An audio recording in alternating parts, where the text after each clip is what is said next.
Coworking space basically एक space है जहाँ पे आप मुख्तलिफ़ कंपनी, मुख्तलिफ़ फ्रीलांसर्स एक छत के नीचे काम कर रहे होते हैं। कोवर्किंग स्पेस में आके एक स्पेस इधर एक डेस्क या पूरे का पूरा ऑफिस ले सकते हैं। कोई अरेंजमेंट करने की ज़रूरत नहीं है, आप सिर्फ अपने लैपटॉप्स लेके आएँ और काम शुरू कर दें। तो वहाँ पे 20, 25, 30 कंपनीज़ होती हैं, वहाँ पे डिफरेंट फ्रीलांसर्स होते हैं।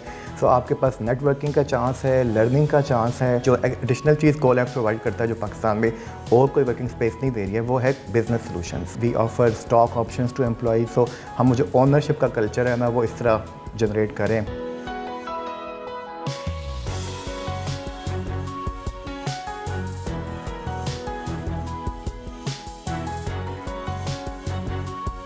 आउज़ बिल्लाहि मिनश शैतानिर-रजीम, बिस्मिल्लाहिर्रहमानिर्रहीम। अल्लाहुम्मा सल्लि व सल्लिम अला सय्यिदिना मुहम्मदिन व आलिहि बिक़द्रि हुस्निही व जमालिही व नूरिही व कमालिही। अस्सलाम वालेकुम दोस्तों, हसन रज़ा आज एक दफ़ा फिर आपकी खिदमत में हाजिर है। दोस्तों, अब तक की कोऑपरेशन और अब तक की अप्रिसिएशन का बहुत बहुत शुक्रिया। दोस्तों, आज का जो हमारा टॉपिक है वो बहुत ही इंटरेस्टिंग है और आज का जो हमारा टॉपिक है वो है कोवर्किंग स्पेस। क्या होती है ये कोवर्किंग स्पेस, क्या ये कॉन्सेप्ट है और किस तरह से पाकिस्तान में जो बहुत सारे इदारे हैं इस कोवर्किंग स्पेस को कैसे यूज़ कर रहे हैं। और बाय द वे हम ये भी जानेंगे कि कोवर्किंग स्पेस का पाकिस्तान में फाउंडर कौन है, कौन ये कॉन्सेप्ट जो है पाकिस्तान में लेकर आया। इस पर्टिकुलर टॉपिक पे बात करने के लिए दोस्तों हमने दावत दी है one of the season HR professional of Pakistan. Ladies and gentleman, इनका नाम है Asadur Rahman. Asadur Rahman is currently working as a head of people and culture at Colabs. जी हाँ, कोलैब्स जो कि पाकिस्तान का नंबर 1 कोवर्किंग स्पेस है। आइए मिलते हैं असदुर रहमान से और जानते हैं उनका expert opinion about this particular topic. Thank you very much Asad for joining us today and I am super excited कि आज आप हमारे साथ हैं। Welcome on board. Thank you very much Hasan, how are you? अल्हम्दुलिल्लाह परफेक्टली फाइन। अच्छा असद, बहुत ही important topic है, लोगों को ज़रा आइडिया होना चाहिए कि कोवर्किंग स्पेस क्या होती है। ये कोवर्किंग स्पेस, इसके बारे में आप हमें बताइए प्लीज़। अच्छा हसन, अक्रॉस द वर्ल्ड दुनिया में तो बहुत ज़्यादा ये कॉन्सेप्ट बूम कर रहा है 2000 से। हमारे मुल्क में थोड़ा लेट स्टार्ट हुआ 2016-17 से। कोवर्किंग स्पेस बेसिकली एक स्पेस है जहाँ पे आप मुख्तलिफ़ कंपनी, मुख्तलिफ़ फ्रीलांसर्स एक ही जगह पे बैठ के एक छत के नीचे काम कर रहे होते हैं। से आप कोई फ्रीलांसर हैं, आपका कोई स्टार्टअप है, छोटी कंपनी है, या इवन आपका बड़ा सेटअप है, आप कोवर्किंग स्पेस में आके एक स्पेस इधर एक डेस्क या पूरे का पूरा ऑफिस ले सकते हैं। और वहाँ पे आपको कोई अरेंजमेंट करने की ज़रूरत नहीं है, आप सिर्फ अपने लैपटॉप्स लेके आएँ और काम शुरू कर दें। इसका सबसे बड़ा फ़ायदा ये है कि एक तो आपको कोई इन्वेस्टमेंट नहीं करनी पड़ती, आपकी कोई इन्वेस्टमेंट नहीं है, सिर्फ रेंट आपने पे करना है। And then collaboration, community building, आप रिलेशनशिप डेवलप करते हैं। अगर आप एक ऑफ़िस में बैठ के काम कर रहे हैं तो वहाँ पे आप खाली जो उसी ऑफ़िस के 8-10 लोग हैं उनसे आप कोलैबोरेट कर रहे होती हैं। कोवर्किंग स्पेस का फ़ायदा ये है कि वहाँ पे 20, 25, 30 कंपनीज़ होती हैं, वहाँ पे डिफरेंट फ्रीलांसर्स होते हैं। आपके पास नेटवर्किंग का चांस है, लर्निंग का चांस है और आप अपने रिलेशनशिप, बिज़नेस, वो सारा कुछ ग्रो कर सकते हैं वहाँ पे। तो बहुत बूमिंग जो है ना, ये बहुत अच्छा कॉन्सेप्ट है और इससे पर्सनल एंड प्रोफेशनल ग्रोथ बहुत ज़्यादा होती है। अच्छा असद, एक तासुर ये भी पाया जाता है कि शायद जो स्टार्टअप्स हैं या IT की कंपनीज़ हैं वही कोवर्किंग स्पेस यूज़ करती हैं। क्या और भी जो डिफरेंट हमारे बिजनेस हैं क्या वो भी यूज़ करते हैं? बिल्कुल बिल्कुल यूज़ करते हैं। अब ग्रेजुअली जिस तरह कॉस्ट ऊपर जा रही हैं तो ये कॉन्सेप्ट इवन कॉर्पोरेट सेक्टर में भी आ रहा है, लेकिन अभी कम है। कुछ कंपनीज़ हैं यहाँ पे पाकिस्तान में जिन्होंने कोवर्किंग स्पेसेस के अंदर ऑफिसेज लिए हुए हैं और वो वहाँ से काम कर रही हैं। अगेन मैं बता दूँ उसका फ़ायदा एक यही है कि आपकी एक तो जो कैपिटल एक्सपेंडिचर है आपके अपने ऑफिस के ऊपर, फिर आपने ऑपरेशनल एक्सपेंसेस करने हैं, आपने चाय पानी वो सब कुछ बच जाता है।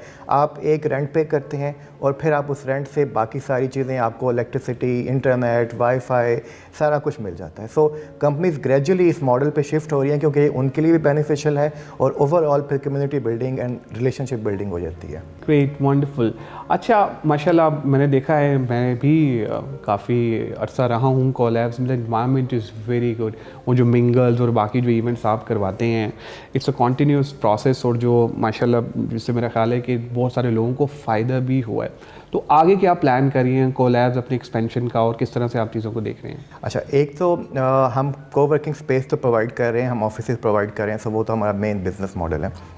जो एडिशनल चीज़ कोलैब्स प्रोवाइड करता है जो पाकिस्तान में और कोई वर्किंग स्पेस नहीं दे रही है, वो है बिज़नेस सॉल्यूशंस। आप कोई स्टार्टअप हैं, यूजुअली स्टार्टअप्स या जो छोटी कंपनी होती हैं उनके पास उनकी एचआर टीम या फाइनेंस टीम्स नहीं होती। सो हम वो सॉल्यूशन प्रोवाइड करें कि अगर आपने कंपनी रजिस्टर करवानी है, आपने रिक्रूटमेंट करनी है, पेरोल रन करने हैं, आपने मार्केटिंग कैंपेन्स रन करवानी है, तो कोलैब्स आपको वन स्टॉप शॉप की तरह वो सारे सॉल्यूशंस भी प्रोवाइड करेगा at very good prices. Then हम इस्लामाबाद, कराची में अपने सेंटर्स, अपने कोवर्किंग स्पेसेस ओपन कर रहे हैं। सो हमारा बाय ईयर एंड प्लान है कि हम कराची और इस्लामाबाद में अपना जो है ना कोवर्किंग स्पेस ओपन करें। लाहौर में जो गुलबर्ग में हमारा मेन जो कैंपस है, हम उसको एक्सपेंड कर रहे हैं। सो उसी स्पेस के अंदर पाकिस्तान की सबसे बड़ी कोवर्किंग स्पेस वो बन जाएगी, और वहाँ पे हमारी सीटिंग कैपेसिटी भी इस साल या नेक्स्ट ईयर के एंड तक डबल हो जाएगी।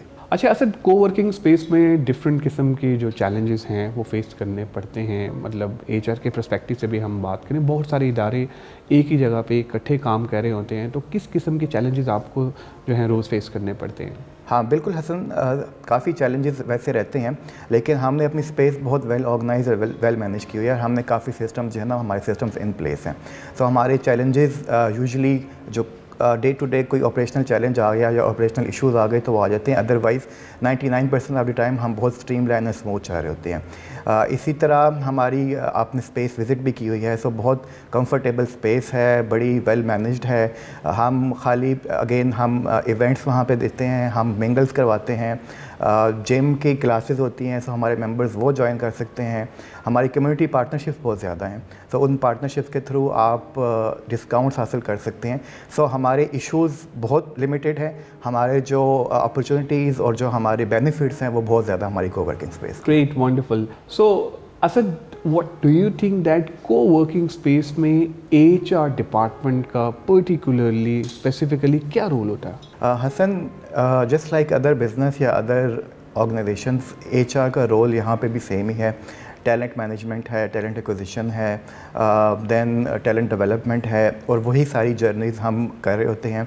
हमारी अपनी टीम है 100+ एम्प्लॉइज़ की, जो हमारी क्लाइंट्स की केयर के लिए वहाँ पे अवेलेबल होती है। उसके अलावा पूरा फंक्शन जो एचआर डिपार्टमेंट परफॉर्म कर रहा है वो हम सारे परफॉर्म कर रहे हैं। एंड यूजुअल चैलेंजेस वही जो हर कंपनी में होते हैं। हम अगेन हमारी कोशिश है और जिस पे हम फोकस करें कि हम सिस्टम डेवलपमेंट ज़्यादा रखें, हम प्रोसेस ओरिएंटेड ऑर्गेनाइजेशन हो, और people care and people focus बहुत ज़्यादा है। सो हमारा ओवरऑल जो रिटेंशन है वो बहुत अच्छी है। हम benefit wise we offer stock options to employees. सो हम जो ओनरशिप का कल्चर है ना, वो इस तरह जनरेट करें एम्प्लॉइज़ के अंदर। And then development, career growth, that is phenomenal. तो ओवरऑल ये सारी जो फैसिलिटीज़ हैं वो हम प्रोवाइड करें। चैलेंजेस अगेन यूजुअली कोई इतने मेजर चैलेंजेस नहीं हैं। मेजर वर्कफोर्स हमारी यंग है, और हम उनको उनके डेवलपमेंट के ऊपर ज़्यादा फोकस करें ताकि वो ग्रो करें। अगर वो ग्रो करेंगे, कंपनी ग्रो करेगी, एंड अल्टीमेटली ये बेनिफिट पूरी स्टार्टअप कम्युनिटी को होगा। असद, जब कोलैब स्टार्ट हुआ तो कोलैब्स को देखा देखी बहुत सारे जो हैं कोवर्किंग स्पेस वो आ गई, तो किस तरह से आप देखते हैं कि आप लोगों का यूनिक सेलिंग पॉइंट क्या है? हमारा यूनिक सेलिंग पॉइंट एक तो अगेन हमारी स्पेस की कंफर्टेबल और वो सारा है। उसके अलावा जो हमारा यूनिक सेलिंग पॉइंट है कि हम अपनी स्टार्टअप कम्युनिटी को प्रमोट करते हैं। हम उनको जहाँ पे गाइडेंस हो वो प्रोवाइड करते हैं, हम टॉक्स करवाते हैं प्रोफेशनल्स की, हम उनको मिंगल अप करवाते हैं, प्लस बिजनेस सॉल्यूशंस जिसकी मैंने पहले ही बात की हम वो प्रोवाइड करते हैं। सो कोलैब्स वन स्टॉप शॉप है फॉर एनी स्टार्टअप स्पेसिफिकली, कि वो वहाँ पे आए, उनको हर फैसिलिटी मिलेगी, उनको गाइडेंस, मेंटोरशिप मिलेगी, और हम उनको प्रमोट भी करते हैं। जो अच्छा परफॉर्म कर रहे थे हम उनको प्रमोट करते हैं। सो वो हम चाहते हैं कि अगर कोलैब ग्रो कर रहा है तो इवन कम्युनिटी भी हमारे साथ ग्रो करे, क्योंकि ये सारा सबकी ग्रोथ एक जुड़ी हुई है, इकट्ठी है। Thank you, Asad, for your time. You were amazing and superb in the whole session. Any final word about Qasim Ali Shah Foundation? Please go ahead. Thank you very much Hasan once again and Qasim Ali Shah foundation बहुत अच्छा काम कर रहे हैं. Like honestly I am very much impressed जिस तरह आप skill development पे फोकस कर रहे हैं स्पेसिफिकली, एंड स्किल से ज़्यादा वैल्यूज़ पे फोकस कर रहे हैं, क्योंकि उसका माशरे में बहुत फुकदान है वैल्यूज़ एंड बिहेवियर्स के ऊपर. हम सब स्किल्ड हैं लेकिन हमारी वैल्यूज़ उतनी मैच्योर नहीं है. सो उस पर जिस तरह ये फाउंडेशन काम कर रही है लेक्चर्स के थ्रू, सेमिनार्स के थ्रू एंड ओवरऑल वैसे भी जिस तरह मैसेज आ रहा है तो वो बहुत ज़्यादा अच्छा है. और आई वुड रिक्वेस्ट कि ये इसी तरह चलता रहे, स्केल अप हो इनफैक्ट, ताकि हमारी जो यंग जनरेशन है वो एक अच्छा पाकिस्तानी और एक अच्छा मुसलमान बन सके. ग्रेट. आप लोगों का भी बहुत शुक्रिया आज की एपिसोड देखने का. मैं उम्मीद करता हूँ कि आज की एपिसोड आपको पसंद आई होगी. आज हमारे साथ थे असदुर रहमान जो कि head of people and culture हैं कोलैब्स के. इन्होंने हमें बताया कि कोवर्किंग स्पेस क्या होती है, किस तरह से कोवर्किंग स्पेस को आप यूटिलाइज़ कर सकते हैं, और कोलैब्स जो कि एक नंबर 1 कोवर्किंग स्पेस है पाकिस्तान की, ये किस तरह से नंबर 1 बनी. ये पूरी एक सक्सेस स्टोरी है जो कि आज इन्होंने हमसे शेयर की. दोस्तों, अपना फीडबैक हमसे ज़रूर शेयर कीजिएगा ताकि हम भी इम्प्रूव कर सकें. अपनी दुआओं में याद रखिएगा. इंशाल्लाह अनकरीब एक नए गेस्ट नए टॉपिक के साथ आपकी खिदमत में दोबारा हाजिर होंगे.